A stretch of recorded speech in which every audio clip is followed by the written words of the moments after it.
Good morning, millennials. Welcome back to the Toast and happy, that's right, Tuesday.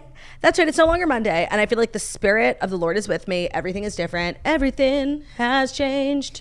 We made it to Tuesday. Yeah, things we did. Things we're doing. The week is basically over. Tuesday.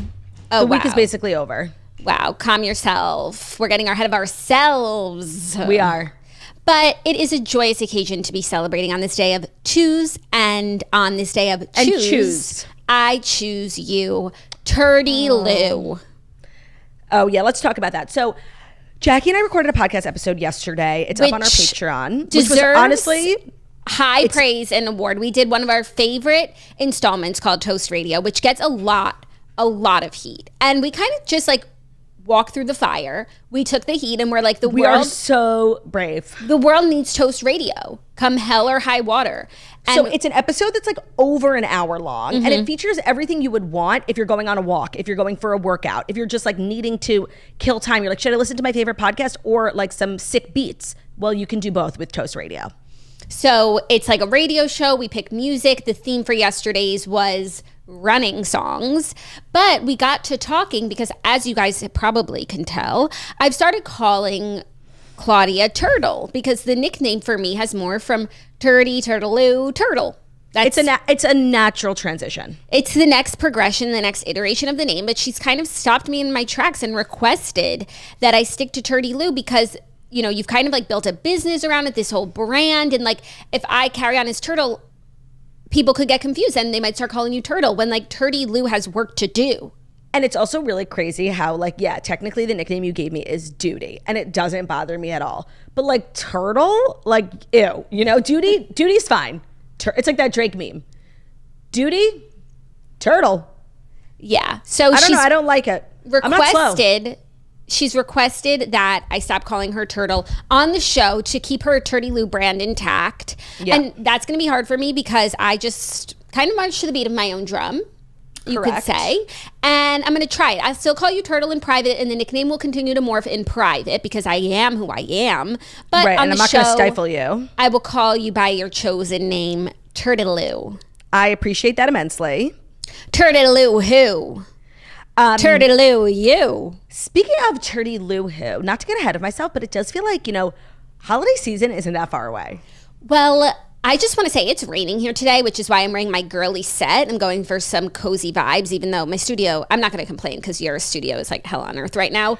No, but also my studio's a little musty today. Why would the weather have any bearing on your outfits? You literally work from home. No, I know, but it was the mood. It's called a mood. Like I looked outside and I'm like, ooh, I'm feeling moody. Like what if I just went with a sweat? And I haven't worn sweats in a while because I've been like dressing for the seasons. But I even went so far as to think, what about a chili? Oh, you think it's actually, it's kind of a chilly day in New York too. It's like super foggy, but Ben's not home, so my chef is out. I don't think it's a chilly day. Oh. It's not the chilly season. Like I kind of filled up my cup in the fall and winter. I know. And I'm not really even craving it. Like, of course, if someone put a steaming pot of chili in front of me, I would enjoy myself, but I don't have that itch. Yeah, no, but it does, you know, when the new year comes around, we feel so far away from that sort of fall, football, chilly holiday season. And I feel like we're coming out of like the worst time of year, which is the first few months of the year. The weather is horrible. Everyone's depressed. There's like no holidays.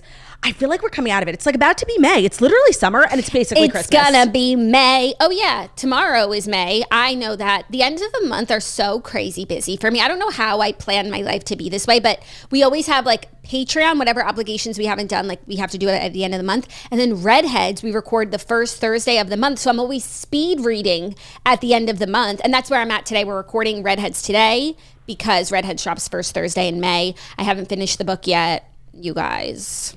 I'm usually, like, first of all, I never like to tear a book to shreds because someone put their blood, sweat, and tears into this book. And okay, so it wasn't for me. Big whoop.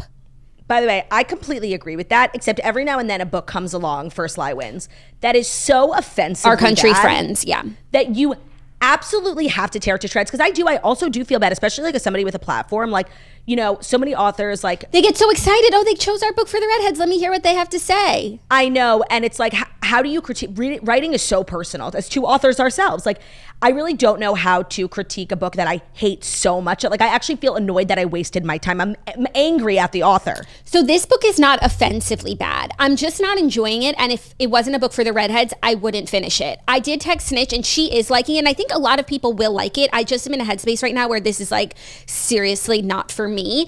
And not only do I not like to tear a book to shreds, but my role as the redheads host, like I really do try to be in the middle of the road. Yeah. And that's also just my nature as a person. Like if there's people who don't like it and people who do like it, I'm a little bit of both. I see both sides. She's a little bit country. She's a little bit rock and roll. She sees both sides as she always does when there's two sides to see. Oh, okay, jingle. Yeah. Well, okay, Barry Manilow. Turdy Lou. Excuse me? Asterisk. Jackie, put $1 in the turtle drawer. And we're going to donate it to Save the Turtles. Oh, you know what? I kind of love that. And then we can still use plastic straws because we're like counteracting our carbon footprint by saving money for turtles. Speaking of the turtles, I'm using a reusable, sustainable cup today. Morning Toast merch. Oh, I am using a can of LaCroix. And I feel like cans aren't bad, right? It's plastic that's the enemy. It's the plastic that keeps the cans together. That's 6... LaCroix doesn't do that. It comes in a cardboard box. But that's what you have to look out for. So we are saving the turtles.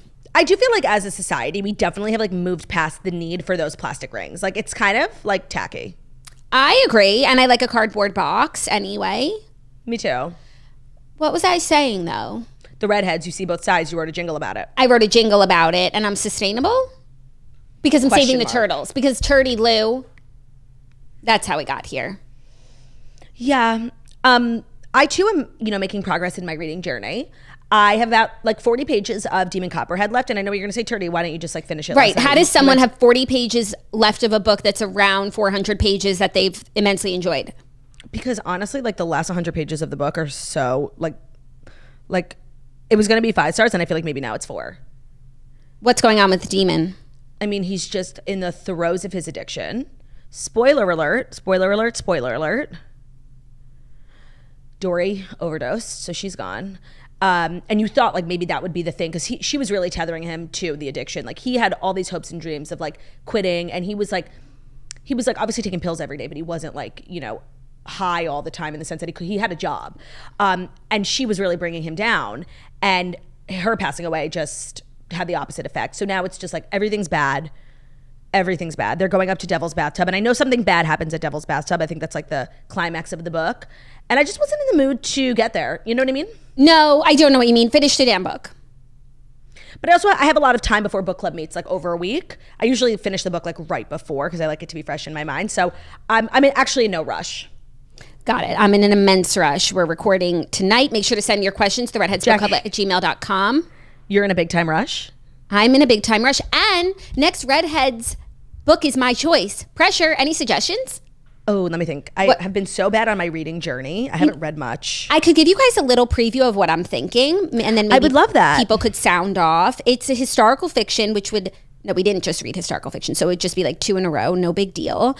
And it is called Lady Tan's Circle of Women. And it's a time and place that I've not read about whatsoever. It's 15th century China, but it has 4.37 stars on Goodreads.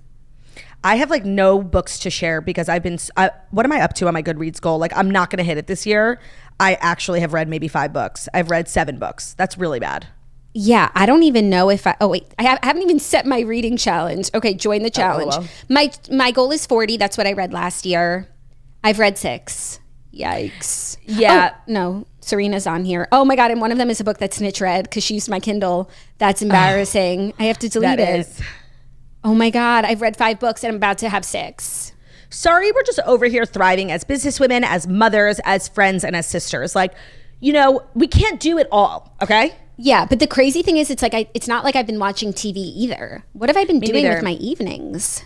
No, I sat down to watch Vanderpump Rules, and I don't feel like it's a statement on the season because I happen to think like everybody thinks it's a really good season, and I don't disagree. I find it like unwatchable. Like I find 30 minutes go by and I haven't looked up from my phone. It's like really bad. I understand. That's a you thing, though. I think I'm like not in a place to consume reality TV. I don't know why. It's just like not capturing your attention enough. But you do have to like try to put your phone down. Otherwise, you're not going to. I know. That's like sort of my life. I have to try to put my phone down. Yeah, that's everyone's life. Reminder, put your phone down, but keep listening to the toast. Put your phone down and your headphones in. The show is about to begin. So we've got a great show today. It's Tuesday, Confirmed. which means nothing. But what does it mean for the stories? Describe them for me. The stories were a journey, let me tell you, because I was combing through the publications and I didn't have nary a story in sight. Oh, that's bad. But then I went to People Magazine, which is usually my second stop. And all of a sudden... What's your first? Page 6? Page 6, yeah. And all of a sudden, boom, boom, boom, boom, boom, I have 5 stories. Oh, so you're saying People Magazine is doing the work? Yeah, and I guess if I could give you a preview of the stories, they're of the People Magazine ilk, though that's misleading because that sounds like, human interest, circus, which dogs, I love. Freaks. It's not that. It's more like my publicist sent this in. Can you give it a read? My publicist wanted you to know X. Yeah. I like that. Yeah, so that's how I see People Magazine. I see People Magazine, like seriously, because I think for me, I know it's an online publication, but for me, they're an airport tabloid. Like nobody outside of an airport or outside of like 30,000 feet reads People Magazine. Or outside of picking sense. the fast 5 stories. No. In a physical sense. Like you don't pick up People Magazine and read it, do you? At home? People do. Well, that's just magazines in general. You would say that about any magazine. No, I feel like people get the New Yorker, Okay, tabloid magazine. Yeah, People Magazine is like the one magazine that I feel survived the tabloid like transition. They're a leading, digital publication. But I will always think of them as like an airport purchase. And so I'm always thinking about reading on an airplane about, I'm the man with the 19-pound scrotum. Yeah, which you love him. Yeah, like woman chained to a well for 35 years is released and it turns out she's Jewish, Right, classic. So stuff of that ilk. You like that ilk. Yeah, I do. Yeah, but that's not, like if that's the ilk on a Tuesday, it's going to be a long week. Yeah, I agree. But sounds like you found salvation at peoplemagazine.com and the stories are good. Yeah. The story's storied. But like for a moment there, I was thinking like, are the Fast 5 canceled? No. We haven't gotten there ever. I reserve the right. But just know, the day might come. And I think everyone would be fine with that. They support Yar Girlies. I think as long as the episode doesn't suffer in quality or length, they say do what you want with your time. Do what you want with my body. That's like a cursed song. What song is that? Lady Gaga and R. Kelly. Yeah. And the message, which I think at the time felt perhaps innocuous, now feels, R. Kelly coded. Eerie. Yeah. Oh, well, that's a convo dead end, don't you say? I wouldn't say it's a dead end. I would say it's like a downer for sure. Yeah. I would say that. I feel down. When I climb into bed, I start feeling sad.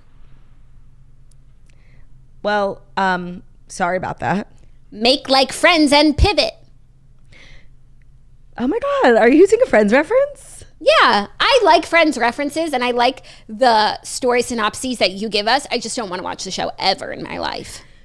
Let me tell you something the about growing. Massapequa one, but a magical place. Let me tell you something about growing up.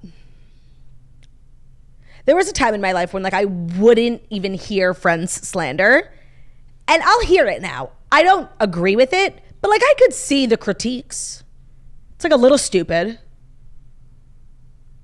I will not say anything. But I love it, and it's response. like a comforting show. Yeah, it's a comforting show. Gen Z is having a moment right now. There's sort of a renaissance, a Sex and the City renaissance. Oh, I like that for them. Because the show has just been added to Netflix for the first time. It was always on Max, and That's interesting considering like it's a max of a show. And it's still on Max, but I guess they, made some money. Happy and for sold them. it to Netflix. And people are having a renaissance, the young kids. I'm seeing it on TikTok. But there's some hard truths in Sex and the City that aren't like, Gen Z coded. They'd be like, that hurt my feelings, but it's true. 2, there are also a couple slurs. Okay. There's actually an episode that I watched the other day where there are, they're cross-dressers working outside Samantha's apartment. And she uses the slur, about them. The T that ends in Y. That's the one. Many times. There's a lot of just, kind of crazy rhetoric in the episode. And then at the end of the episode, they all, there's peace in the neighborhood. Samantha invites everyone over for a barbecue. I think it's like a season finale, and they play that song at the end. We're flying above the clouds. And Carrie, obviously, it's kind of like an amazing moment. Like, they're on this rooftop. It's summer in New York. It's the end of a season. All the girlies are in a good place. Trey and Charlotte are working it out. And this song starts playing. And then, of course, Carrie has to ruin it. And she she does and says something in an accent that would have gotten her canceled. Like, it's beyond not okay. And I just I'm waiting for the tide to turn when it comes to the Sex and the City renaissance that's currently going on. So you want them to be canceled? No, I don't want anyone to be canceled. Like, I'm grown enough to understand that times used to be different and you used to be able to say things that you can't say now. I do wonder if Netflix bleeped it out. Well, what's your stance? I think it's like an ongoing conversation. If things from the past that at the time, obviously there was nothing wrong with it because it would have been a brouhaha then. Yep. But it doesn't age well.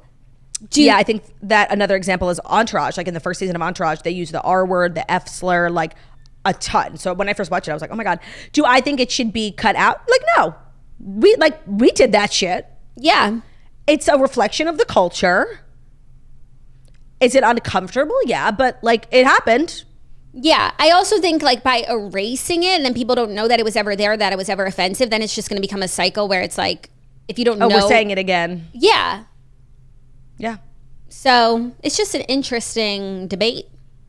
And also, when you think about Sex and the City, the creator of Sex and the City being a gay man, it wasn't coming from a place of hate. It was just coming from a place of that's how people spoke. Yeah. So I'm curious to see how the dialogue unfolds. Well, I think that show would be a good influence for Gen Z. You do? Yeah, get out of the house, touch grass, go be with friends and people. Yep. They're never really in their apartments unless Carrie's writing her thing. They need to live a little.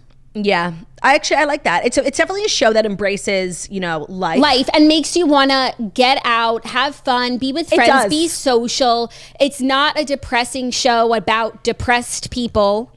No, but it does sometimes make me depressed because I think a lot about how the city is so different, because the whole show is really a love letter to New York and how things were so different from a socialization standpoint. Now, of course, the times change, but everyone is so recluse now and secluded, and just the social scene was so different. It's definitely glamorized, but it feels so much more fabulous then than it was now. But maybe you always look back on things with rose-colored glasses. The city was just more fabulous then than it is now. Even watching Gossip Girl, that was 10 years ago. That's not the same city. No, it's gorgeously done. And when Gossip Girl was on, we didn't feel like they were glamorizing New York. We're oh, they're just filming over there. That's actually really true. But it looks glamorous now compared to what New York's become. Yeah. Also, watching the first season of Sex and the City is quite jarring because you realize they were taking the show in a totally different direction and they changed it. There's a lot of breaking of the fourth wall. Carrie's it comes at it from an anthropological POV. They're street interviewing people. They stopped doing that almost immediately. Mm-hmm. But it's interesting to see what the show was supposed to be. Mm-hmm. So I think it'll be good for the kids.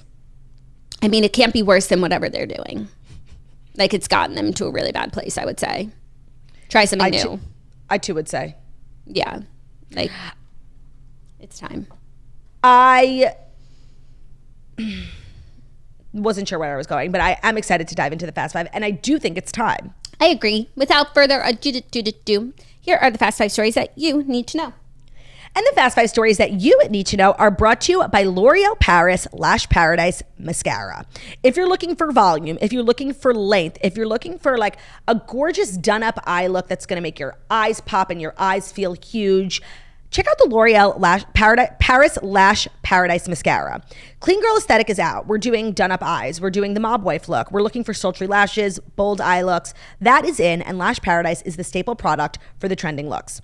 With intense volume and lengthening of Lash Paradise, it's giving you luxe-level lashes. The fluffy bristle brush gives the fuller-looking lashes almost instantly, and it is the perfect mascara and lash look for day and tonight. It does last all day. You're wanting to drop the falsies. It feels like it's too much to maintain. The glue is just not working. It's messy. Lash Paradise Mascara is giving you all the drama for your lashes without the falsies. You can order Lash Paradise now on Amazon. I am wearing it today. I love the Lash Paradise Mascara. It's like a staple drugstore product. I feel like beauty gurus, makeup artists swear by it. It's always in their kit. It's super affordable. And it's also, I think, one of the best mascaras. I think L'Oreal makes the best mascaras. And the Lash Paradise Mascara is no exception. You can order Lash Paradise now on Amazon. The fluffy bristle brush is going to give you fuller looking lashes instantly. It is perfect for a glam look, day to night, work, cocktails, date night, whatever it is. The L'Oreal Lash Paradise Mascara. You can order it now on Amazon. You will not regret it. Today's episode is also brought to you by Stamps.com. When you're making decisions for your company, you're always looking for the no-brainers. If you have a lot of mailing and shipping needs, Stamps.com is the obvious choice for a reason. It streamlines your processes and makes your business more efficient, freeing you up to focus on the bigger decisions. Taking care of mailing and shipping wherever you are, even on the go with Stamps.com and the mobile app. All you need is a computer and a printer. They'll even send you a free scale. You can easily schedule package pickups through Stamps.com dashboard. You can automatically see the cheapest and fastest shipping options for different carriers. So if you're mailing checks, invoices, legal documents, books, everything, you can do it and keep your business running at Stamps.com. They seamlessly connect with every major marketplace and shopping cart if you sell online. And you can access the best part, which is the USPS and UPS mailing services that you need to run your business right from your computer, your phone, anytime, day or night. There's no lines, there's no traffic, and no waiting. And you're going to get those rates you cannot find anywhere else, like up to 89% off USPS and UPS rates. Order shipping and mailing supplies, labels, and even printers from the supply store at Stamps.com when you're running low. Make the same no-brainer decision as over 1 million businesses with Stamps.com. Sign up with the promo code TOAST for a special offer that includes a 4-week trial, plus free postage and a free digital scale. There are no long-term commitments or contracts. Just go to Stamps.com, click the microphone at the top of the page, and enter code TOAST. That is Stamps.com. Click the microphone at the top of the page, enter code TOAST for that special offer of a 4-week trial, free postage, and a free digital scale. Today's episode is also brought to you by KiwiCo Panda Crate, a bi-monthly subscription for babies 0 to 24 months. It is perfect for brain-building play, it is made fun, and it is made with care. KiwiCo baby products are free of BPA, phthalates, and lead, and they're only using non-toxic water-based paints and finishes. So you can feel good knowing it's made really well, it's made safely, and the actual product is science-backed play. So when it comes to baby's playtime, trust matters. KiwiCo goes above and beyond. It is designed in partnership with the experts at Seattle Children's Hospital. KiwiCo Panda Crates are not only safe and high of quality, they are also age appropriate and supportive of your baby's growth. It is brain building play. It's made fun. They support your baby's rapid development with products that are made to support child-led play and encourage open-ended exploration.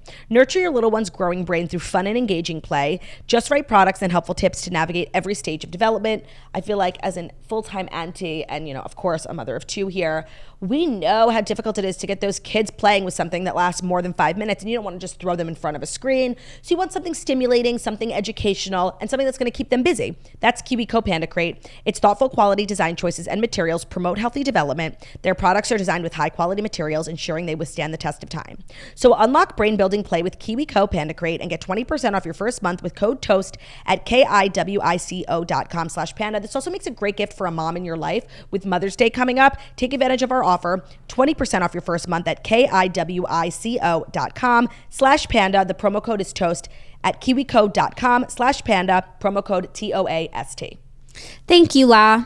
You're welcome. Our first story, little sports news to kick off the day. Travis Kelce inks a 2-year contract extension, making him the highest paid tight end in the NFL. And Jason Kelce also had some big news. Oh, yeah. Can we talk about Travis for a second? But I'm saying, are you making it a story? Like, I wasn't going to, but I will. 1A and B. 1A and B sounds good to me. Kelce brethren news. And they were both announced on the same day. I mean, when it rains, it pours. It's true. But Travis Kelce has signed a new contract extension. The 2-year contract will make him the highest paid tight end in the league. He will make more than $17 million per year, according to a report by NFL.com. After he's been in the NFL for 11 seasons, he's talked about his eventual retirement, but he has at least 2 more years now with the Kansas City Chiefs. Thoughts? I think he should be the highest paid tight end in the NFL. He won, so that does make him the best. Yeah, because before that, it was the tight end for the Giants. He's making $17 million a year. But I didn't. That's really crazy. But I didn't see the Giants out there shaking their thing. No, not once. I saw the Chiefs. I did.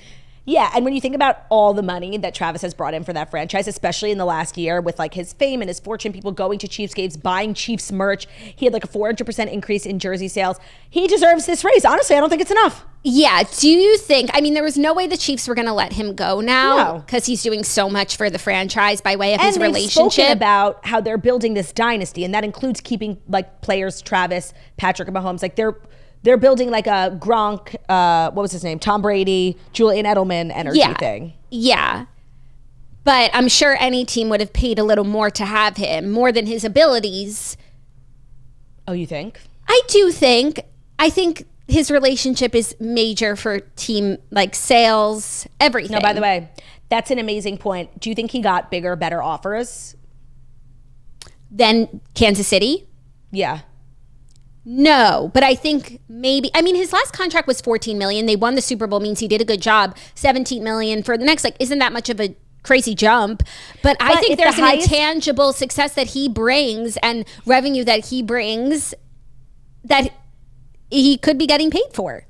I think he also loves Kansas City, and maybe like if he had been offered a couple million more somewhere else, it wasn't worth it to him to like upend his social life. He loves the town. It's like obviously comfortable for Taylor. He just bought this new house. Like sometimes taking a little bit less money to protect your quality of life and your peace. Like he's not that far from his parents and his brother. Like he could have been traded to the LAC. Like that's far. So sometimes like. And maybe Travis is at a place when you have so much money, like you can afford to take a little bit less money for a better quality of life. Yeah, I agree with that. I would love to know if there were any offers coming through. Like who's a team, like who's the equivalent in football of like the Yankees? Everybody knows the Yankees is the richest franchise. Like they have all the Cowboys. Yes, you're right about that. So the Cowboys. I wouldn't hate, honestly, like I kind of like that like vibe, Texas, All-American energy. But no, it's good. Yeah, it's good. If it's not broke, don't fix it. And it's certainly not broke. No, and the new big house. Taylor's a part of the social scene down there. It's working for them. A move, all the wags, anytime their husband or their boyfriend moves, it throws their life into disarray and they have to make a new home in a new town. Yep. It's on the women. And I think the stability is good for the relationship. So this is good. I also can see a world in which the Kansas City Chiefs would have topped any offer that came in because they're on this like path to creating, like what they say, a dynasty, and they have the money and they've had a banner year, I'm sure financially as well. So I think this probably also was like one of the top offers. Yeah. And I think also Patrick wants to play with Travis. Yeah. And I think that they listen to Patrick. Like, who do you want to throw the ball to? Travis. But what was Patrick's contract? Like $500 million for, I think, maybe 5 years. He is like he had one of the biggest. Somebody else just got like a bigger one, but Travis doesn't seem like a jealous type. No, it's just kind of crazy how like Travis is the one getting tackled, like he's taking the hits. Yeah, physically. Yeah, but a quarterback is a quarterback, La. 1,000%. Love this. Mazel tov. I hope they're celebrating in style. We got a little bit more footage from that charity event they went to last night, and somebody caught a moment on camera of Travis just like kissing Taylor's shoulder, like in like a goofy but like very like it wasn't like sensual. It was just like giddy almost kind of way. And oh my God, the internet is like, I understand, myself included, like not okay. It's crazy to see like a literal 300-pound man like acting like that, Yeah. Obsessed. He's in love. True love. 1,000%. Part B to this story is that Kelce will be joining ESPN as an NFL analyst for Monday Night Football's pregame show. So in news that just makes complete sense that I didn't think of because I just assumed like he has his post-football career of being a podcaster and what more does a person need? I couldn't tell you. But he's also joining Monday Night Football's pregame show on ESPN. Did they say how much it was for? Because like I'm a nosy and I'm scrolling. I'm majorly scrolling, but no, I haven't seen any figures. That's so Jason to like keep the number under wraps. He's not tacky like that. That's so Jason to keep the numbers under wraps. That's so did you see Orlando Brown? He's so mysterious to me. Went on a podcast and said him and Raven had a baby. But he's also like a liar, Yeah. I mean, I just want to say, like, I kind of ship. No, like I hope it's true. I don't think it's true, but sure. No, like she's totally happily married. Her and her wife come up on my TikTok all the time. Does she have kids? I don't think so. I think they only recently got married, like in the last 5 years. Yeah, I don't think that she had. So he's saying like they had a baby and back in the day gave it up. Like no, back in the day. I'm not gonna lie, I didn't watch the whole podcast. And the child's grown. He just said they had a baby. He didn't really. There will be no explanation. There will just be this podcast interview of Orlando. There would just be Raven and Orlando's baby. Yeah, Orlando Brown greater than Orlando Bloom in some circles. Right, people with taste. In this circle, I've watched more Orlando Brown acting in my life than I've watched Orlando Bloom. And I don't think that gets talked about enough. No, like I wouldn't change it for anything. What, you think I'm going to watch Pirates of the Caribbean? Of the Caribbean? I'm not. I just want to double check something before I say it, which I really need to start doing more of. You want to see what Orlando Bloom has been in? No. He's been in That's So Raven. I know he was arrested, and I just wanted to... Oh, yeah. Yeah. A couple of times. He's a troubled youth. Yeah, he's troublesome, for sure. For sure. What was the story? Congratulations to Jason Kelce, Monday Night Football. I think he's an excellent choice. He's got the personality. He's got the knowledge. He's got the facts. He's got the connections. Yeah, no brainer. Seriously. Like, he's a talker for a living. He'll be fabulous. Yeah, I love, and being on ESPN and Monday Night Football, like, I know Tony Romo, like, I think only covers Cowboys games. Well, to me, Tony Romo's always on TV because our TV's always playing Cowboys games. To me, Tony Romo is the great loss of Jessica Simpson's life, but I don't think either of them feel that way. Honestly, ready? I'm going to say something crazy. Okay. Jessica Simpson and Tony Romo walked so Travis and Taylor could run. Yeah, perhaps. You don't believe me? Google the photos of them licking blue icing off of each other. Like, that photo left an indelible mark on me. But I think what can give you solace is there's really no bad blood. Like, it really didn't end badly. The only reason why it ended was because of John pesky-ass mayor. Yeah. And Tony Romo seems like a good guy. By the way, Tony Romo seems like a good guy. Family man energy. There's nothing in the book that would make you look at him differently. In fact, the opposite. Agreed. She like really spoke glowingly about him. Like, she bought him a boat, and then he would go out on the boat with his friends and play her music and be like, everyone listen to Jessica. And I feel like he was maybe one of the only guys who she named who she didn't really say anything bad about. Like Nick Lachey, there was plenty to unpack. I think she feels bad about the way that it ended because like it ended because she was still hung up on John Mayer, and John Mayer was like kept coming around. Yeah. And Tony like wanted to move forward, and she couldn't. Very traditional, yeah. Yeah, and she couldn't. We could have lived in a world though, like where that was endgame, and I'm happy with how it worked out for everyone, but like I do often think about that parallel universe. No, and you just know that they would have been good together because Jessica Simpson didn't wind up with someone so dissimilar to Tony Romo, and neither did Tony Romo end up with someone so dissimilar to Jessica Simpson. Seriously, it's giving like right person, wrong time. Yeah, as things do. But it's all worked out. Yeah, and like both of them are still happily married, so like they're obviously in the right situation for them. No, it's good, but it could have been great. Well, speaking of actually an amazing segue into our next story, which is a little new sports romance news. Oh my God, what is it? You probably don't know because I only saw it this morning in People magazine. But Johnny Manziel, the name on everybody's lips this week, is in a romance with Josie Canseco. They confirmed their romance with photos showing them cozying up at Stagecoach this year. Now, this is the sort of story like I actually don't care about, you know? Oh, that's so funny. That's where you and I diverge. Maybe because I watched his Untold, Johnny Manziel, and I just find him interesting. And you also didn't watch the season of Selling Sunset, but you know Brie from Selling Sunset? She has a baby with Nick Cannon. Oh, yes. Before that, she was married to Johnny Manziel. So like he just keeps coming up for me. Oh, so funny. And Josie Canseco used to date Logan Paul, and before that, Brody Jenner. So she keeps coming up for me. And then these two find each other, and they go to Stagecoach. Like, that's something I need to know. I find Josie Canseco so interesting because I just love the fact that her dad is like famed baseballer Jose Canseco, and they named her Josie. Like, they literally have the same name. Yeah, well, people do that. You know, you name someone after someone living. In our religion, you don't do that. And it's like the male-female version, Jose. No, I just love that there's a famous Jose Canseco and Jose Canseco, you know? Like, yeah. I love it. Yeah, and I don't dislike this relationship. I could see them getting along. Except how does not that you would know, I'm asking the general public, how does Johnny Manziel make money these days? No, that's an amazing question. Like, definitely, he's a person who's like famous, but not for his work. Like, he doesn't have work, but he's like, I don't know. No, and at the time where he was working and he was a college football player, and then when he was in the NFL, he was making really good money, but that was like a very long time ago at this point. And from what I learned in Untold, like, he was not financially responsible. He like blew through everything. I don't know what he's doing right now and how he could be making the kind of money that he needs.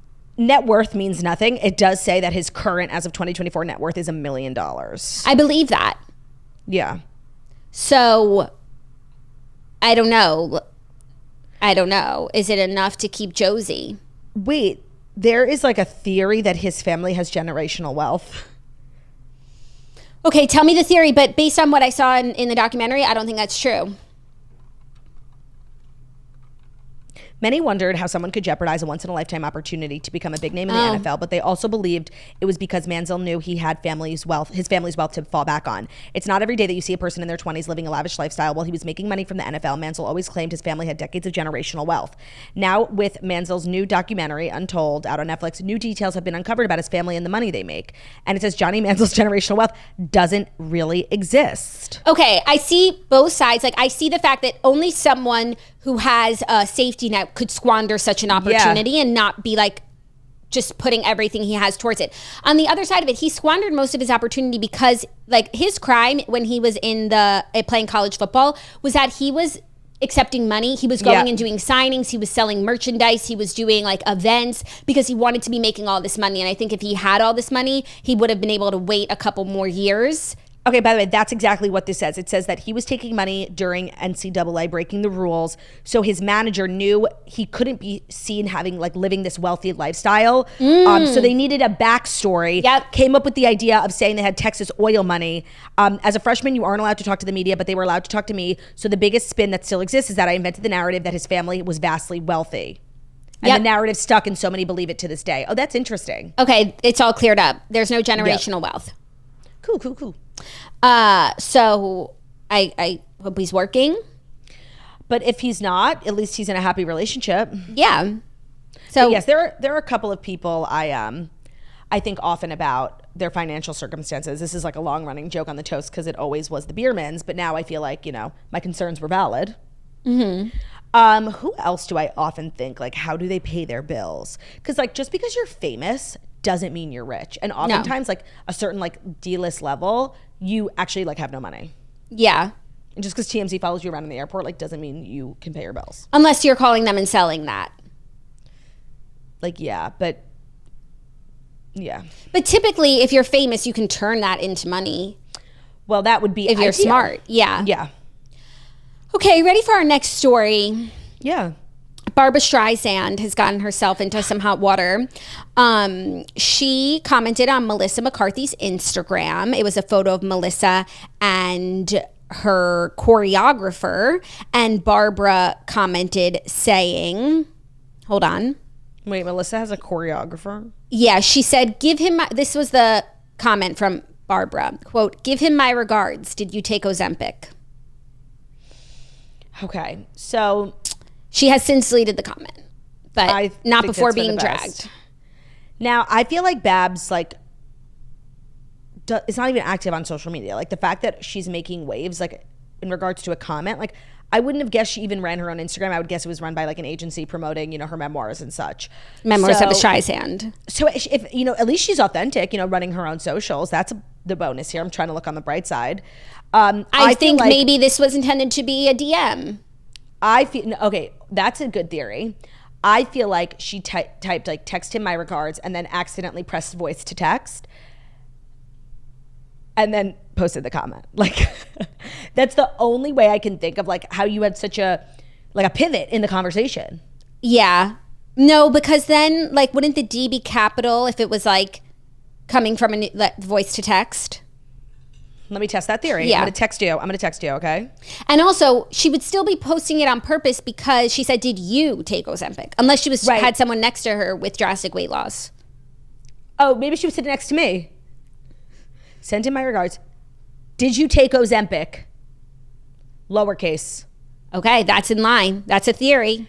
But I happen to actually like your theory better. Like maybe these two know each other and like someone, you know, that you're comfortable with, like you could ask that question to. Maybe they have that sort of relationship. But I've never known these two to be besties. And maybe she doesn't really know the difference between a comment and a DM. Like what's that other people are going to see this that it would cause such a hubbub versus like I'm thinking I'm just like privately responding to what you're putting out there. And is Melissa McCarthy like looking much different? I feel like she had drastic weight loss like many years ago. Yeah. And so she like, this isn't new. Yeah. I agree. I wouldn't see this picture and be like, oh my God. No, she looks the same. Yeah. She looks great. Pliny vibes. I love it. Like no one's trying, but they couldn't make me hate Melissa McCarthy. Yeah, that's good. But like there is no movement, you know, for that. Yet.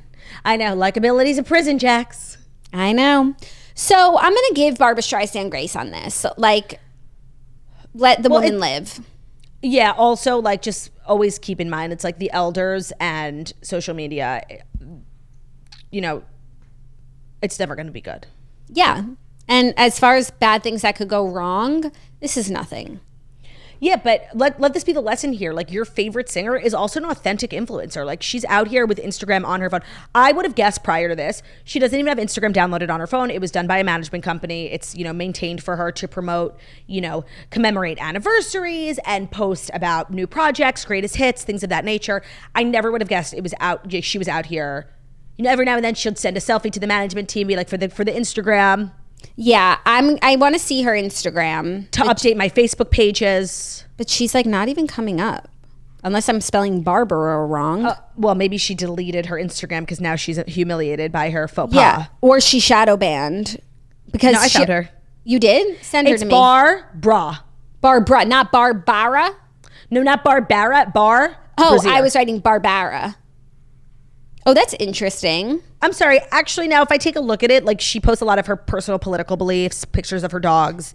Yeah. I do think perhaps it's co-managed because there is the classic, like, you know, ticketed virtual event, memoirs, throwback to me on the cover of Vanity Fair. But I do feel like there's also some personal items in there. No, this is not like a tip-top agency. That's for sure. No, this collage of flowers. Oh my 42. God. No, Claudia. This is self-run. All the flowers she got on her birthday. She had 42 arrangements. I guess she wrote the original song for Tattooist of Auschwitz, which is coming out. And I've been love that partnership. I've been seeing some promotion for it. Me too. I don't know if I have the heart to watch a Holocaust miniseries, but it looks good. And I mean, people love the book. It's like Tyler Cameron's favorite book. I stole it from that. I stole it from the rental house we rented over Christmas break. I didn't steal it. There was a bookshelf, and I swapped a book. I left a book, and I took a book. I feel like that's what you do. But people were like, "No, Claudia, that's stealing, stealing and littering." And I've been meaning to read it. I'm not gonna. I do want to watch a series. I want to read the book first. Oh, okay. Maybe that's your next read. It's been my next read for 6 months. Yeah. Okay, yeah, this Instagram page is wild. It's a wild ride. I'm fascinated. It's not what I would have expected it to be. No. So I'm giving grace. I don't know about you all. I've decided to give grace as well in this moment. Great. And now are you ready to give grace to our next story? If it's the story brought to you by Sax.com. Yes.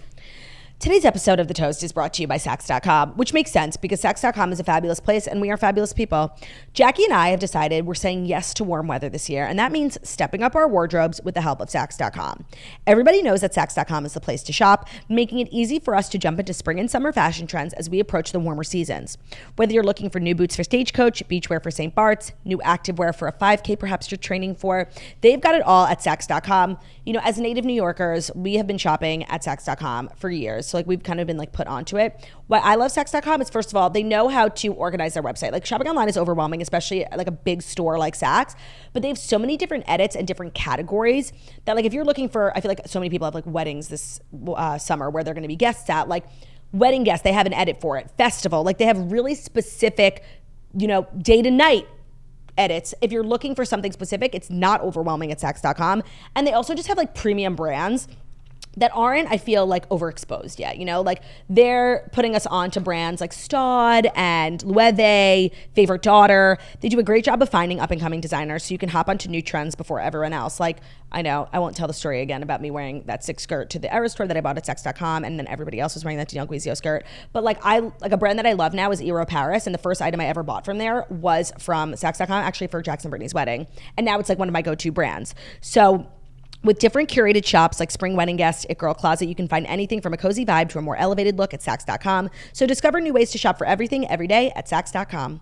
Today's episode is also brought to you by Liquid IV. Summer requires extraordinary hydration that's built for everyday dehydrating moments. Liquid IV hydrates you with the benefits like electrolytes, essential vitamins, clinically tested nutrients, with 3 times the electrolytes of the leading sports drink, plus 8 vitamins and nutrients in one single stick. It is clear why Liquid IV is the #1 powdered hydration brand in America. So one stick of Liquid IV into 16 ounces of water is going to hydrate you better than water alone. You tear, you pour, and then you live more. The science-backed formula is an optimized ratio of electrolytes, essential vitamins, and clinically tested nutrients to turn the ordinary water into extraordinary hydration. It has 3 times the electrolytes of leading sports drink. It has 8 vitamins and nutrients. It is non-GMO. It is vegan. It's gluten-free. It is dairy-free. It's soy-free. True. With the hot weather upon us, so important to stay hydrated. Whether you have long days, long nights, flying a lot. I always keep one in my travel bag because like I just somehow always end up with a migraine on a plane and I always end up dehydrated. Having a stick of Liquid IV in your travel bag at all times will change lives. If you work long days, if you go to the office, throw it in your bag. It's great for a hangover. It's just great to stay on top of that fatigue. Turn your ordinary water into extraordinary hydration with Liquid IV and get 20% off your first order of Liquid IV when you go to liquidiv.com. Use the promo code TOAST at checkout. That is 20% off your first order when you shop Better Hydration today using promo code TOAST at liquidiv.com. Thank you, La. You're welcome. Just got me shopping on Saks.com. I need some tings. That's my influence. Our next story, Rihanna teases her amazing R9 album and says it needs to represent her evolution. So Rihanna has an update on R9. During the launch of her Fenty Beauty Soft Lift Foundation in LA on Saturday, she opened up about the status of her long-awaited next album. She said it's going to be amazing. It has to be. That's the only reason it's not out yet. I'm not feeling it. If I'm not feeling it and I'm not feeling like it represents the evolution, the time I spent away, there should be a show of growth, right? I want to play, and I feel like music is a playground, and I want to have fun with it and show where I'm at. I'm not a big collaborator. It has to be very intentional, so I'll know when I have the record. The thing is, I feel like we get like a fake update on Rihanna's next album once a year for the last 10 years, and nothing has happened. And the way, like, I don't care. I feel like every time we talk about this, I say, like, I'm giving Rihanna grace. Like, I love the era she's in. I feel like she's so happy being a mom, so fulfilled, like, obviously financially, but also, you know, I feel like she feels like she's, you know, contributing, and she feels like she has purpose with her business. Her businesses couldn't be more successful. Like, how nice it must be to not like feel pressure. I think a lot of artists feel pressure to A, stay relevant, and B, keep making money by releasing new music. It's like this hamster wheel you can't get off of. It's like that One Direction trope in that documentary, studio tour, studio tour, studio tour. To be off of that must be lovely. Like, she must not be dying to get back on it. Yeah, I mean, I don't ever expect that we would get new music. Honestly, at this point, I've given up. So whenever it comes, like, I'll just be excited. Take your time. Take your time. I feel like all the hits she's given us in the past, like, they're so timeless. Like, if I want Rihanna music, I'll just go listen to some old stuff. What do you think is the best Rihanna song? Oh, because it's 4 or 5 seconds. Oh, no, I don't think so. I love that like song. I like that song so much, but not the best one. Certainly not. Bitch Better Have My Money. Oh, so good. Love on the Brain. Not my favorite. Really? No, like I like them all. I also like Love the Way You Lie so much. I feel that. You know? Yeah. I'm like, and also, what's the one? Oh, Diamonds in the Sky. Like. Oh yeah. But I forget. Remember when for the Super Bowl there was like everyone thought she was going to open with that one song, Run This Town. No, she's like a hit maker. Yeah. And honestly, when you just said R9, if you would have asked me prior, like how many albums does Rihanna have, I would have said like 4. I can't believe she had 9. Yeah. So everyone can stay waiting. And then there's also like We Found Love, which is seriously one of the best songs of all time, but like timeless. We're just so used to it that it's also such a basic choice, but it's an incredible song. I just personally, like, there's no pressure coming to me from Rihanna. I love to see a woman out here, like, being a successful businesswoman, mom. I feel like she's a person who has a lot of inner peace right now. And, like, I'm happy for that. Like, and I feel like true Rihanna fans, like, just want her to be happy. Yeah, and I think when you as a person can just, like, accept... People, like, are worried if they don't put out an album, if they don't do this, they're just going to, like, fall away. And then so they just, like, keep manufacturing stuff. And it's just so fake. But when you can, like, actually have true acceptance, it's like, okay, if I go away for a little, like, that's okay. But people, if you're, like, the cream rises and we miss you and we still think about you and you could never be irrelevant. It's so true. So we stay waiting. And other news from Rihanna is that she's watching The Valley and she loves it. I saw. Everyone's talking about The Valley. When I was talking to Stassi on The Toast, she majorly influenced me to start watching. I haven't yet, but it is on my list. Of things to do. Of things to watch, yeah. Like and every episode that comes out, people are like, did you see what happened? Jax did this, Kristen said that. Like, it's making waves. Do you want to know why? I like... We have gotten to a place where people who go on reality TV feels so manufactured. People, like, really go on to get famous and there's like a formula and they just want to, like, be influencers. Like, it's really, I feel like reality TV used to be so good before we knew the landscape, and these people just had nothing to fucking lose and they just now everyone plays it so safe. They don't want to get in trouble. They don't want to deal with backlash. They want to be brand safe, and that'll get you to a place, but it's not going to create the next Jersey Shore.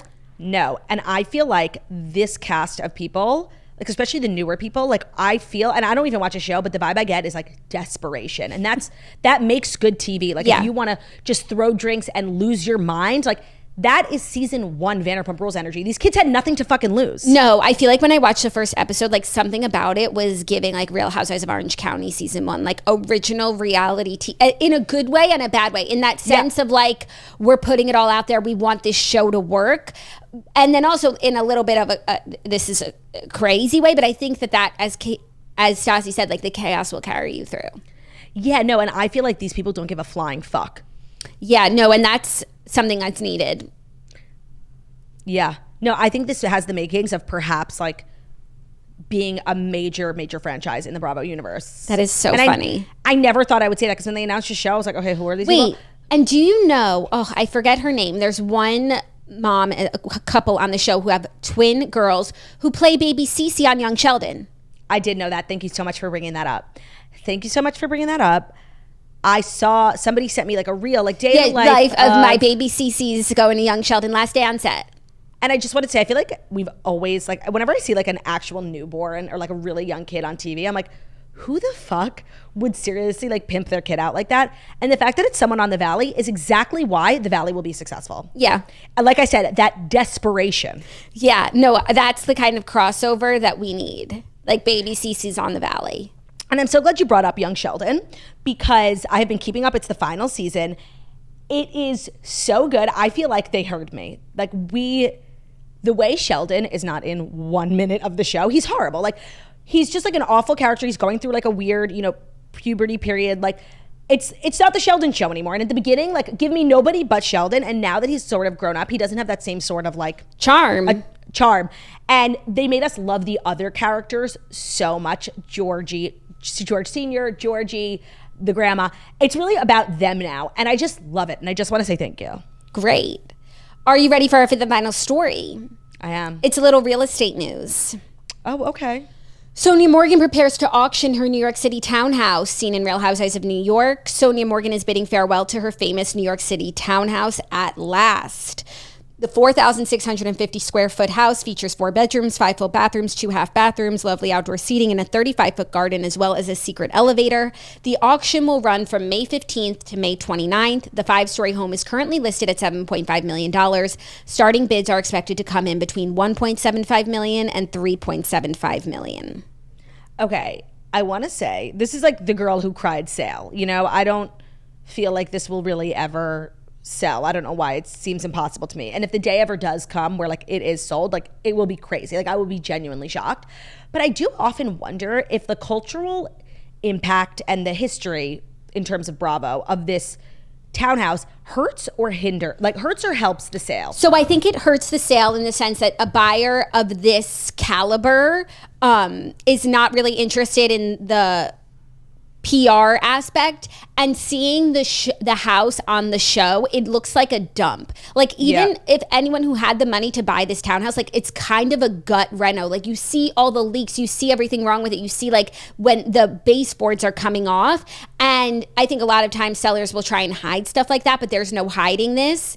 And so I think overall it's hurt the sale. That's interesting. I wasn't asking in that sense, because I do feel like if you're spending X amount of money, like, you're always going to completely gut renovate anything that you purchase. I mean, like, the fact that, like, people know it from the outside and stop on the street. Like, I don't think it gets that much. Wants? I don't think it gets that much foot traffic. Like, people don't know what street it's on. Like, you have to really be a New Yorker to recognize it. It's on like a side street. I feel like I have an idea of where it is, but I don't feel like it's a stop on the Real Housewives of New York City. And also, again, a buyer at this level, like, doesn't want any of that, if there is some of that. So again, that doesn't help the price either. I think to buy like a multi-million-dollar townhouse because you saw it on reality TV, like, if that's a driving factor for you, is incredibly weird. And it's like, if you're choosing between two townhouses, it's not in the plus column, the fact that it's from Real Housewives. That's what I think too. I think somebody who's buying a townhouse on the Upper East Side is a very specific type of person. It's probably like a wealthy family, and they're not wanting that type of attention. They don't want people like taking pictures of the outside. I think her status and the status of the home really hinder, and I think it's a lot of the reason why. There's no reason that a house like that shouldn't have sold. Like a classic townhouse on the Upper East Side, it's like there aren't even so many of them. Like, it's amazing. Well, I think also she's always priced it really high because it has so much, she's so attached to it and has a lot of meaning to her. I think it's also emblematic of the state of real estate in New York. And then also she said she was renting the townhouse too, and every time she would book a renter, she would have to take it off the market. So it's not like it's been on the market all of these years. It's been on and off. The house has a myriad of issues. The design, in the pictures, it looks nice, but we've seen it up close on the show, and it's older, so it is kind of like a complete gut reno. I don't know what basically the lot of land goes for at this point. It's literally Grey Gardens. Yeah.